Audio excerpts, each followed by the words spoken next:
అయ్యో కరెంట్ పోయిందే. ఇప్పుడు ఎలా సార్ షూటింగ్? ఏమయ్యా పందిరి, లైట్ రెడీ. ఏంటలా చూస్తున్నావు?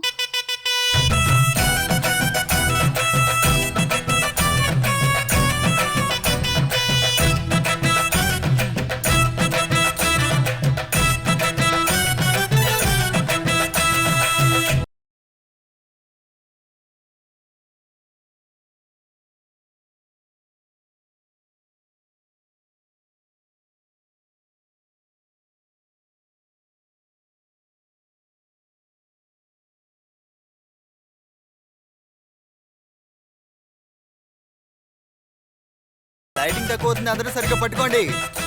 ఈ ఒక్క పని చేయకుండా ఉన్నాం, దాన్ని కూడా చేయించేశారు. Cut it. అమ్మా శాంతించు. Take okay.